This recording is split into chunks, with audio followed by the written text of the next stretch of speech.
Today, I want to talk about training to failure.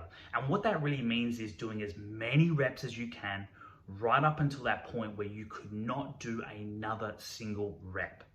So it's really going to depend on the adaptation that we're looking for. So if the adaptation we want is to build as much muscle as possible, training to failure is going to be ideal because that is going to help push that adaptation. We want lots of metabolic stress. We want to train the muscle to fatigue, and we want to cause as much damage on that cellular level to make that muscle grow. So if you want to build muscle, training to failure, half the time or most of the time is going to be ideal.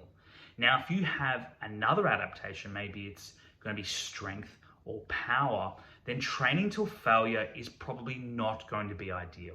There's sometimes that we can do it, and I usually recommend it more on those smaller muscle groups or maybe the last set of an entire training session. But for the most part, we want to be leaving reps in reserve. So if we were doing a back squat for 5 reps, then we want to be choosing a weight that we could complete 6 or maybe even 7 good quality reps at. So this means that the next set we do, 2 minutes later, we can still complete with good form. All right. And then the next day, all right, those muscle groups have not trained to that complete level of exertion. All right. So we want to kind of leave a little bit in the tank so we can come into the gym tomorrow and do some other lifts.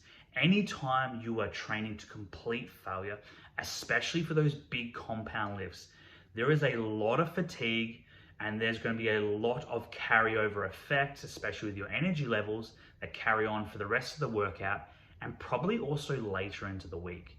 Now, if all you're concerned about is building muscle, it's not really going to matter as much that we have that carryover fatigue later in the week because all you're really concerned about is building more muscle. It's not about how much weight you're lifting and how much force you're producing. It's really about just getting stress through those muscles, and that is exactly what you're doing. If you're training power, if you want to be squatting as heavy as possible or power cleaning with that high velocity, then it's important to leave some reps in reserve so that the later sets, later in the workout, you're still able to perform at a high level.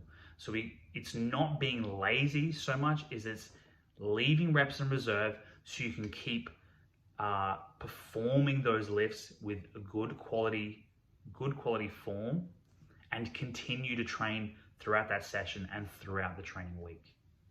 So keep in mind, when you're doing training, think about the adaptation that you are looking for, and then decide whether you want to train with a few reps in reserve or whether you want to train to complete failure.